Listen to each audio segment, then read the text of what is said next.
Did you know Hitler almost died from a mechanical failure just days before his planned suicide? On April 28, 1945, deep inside the Führer bunker, the ventilation system completely broke down. Diesel generators began pumping deadly carbon monoxide into the sealed concrete tomb where Hitler was hiding. For 18 terrifying hours, air pumps failed and oxygen levels dropped dangerously low. Bunker staff desperately cranked ventilation wheels by hand, fighting to keep everyone alive. Hitler himself began showing symptoms of poisoning, but refused to evacuate to the surface.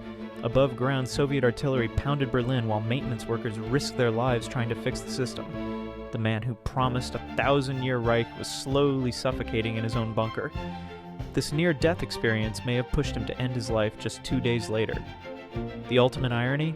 Nazi engineering, once thought invincible, had completely failed. Hitler's final enemy wasn't the Soviets closing in, but his own broken machines.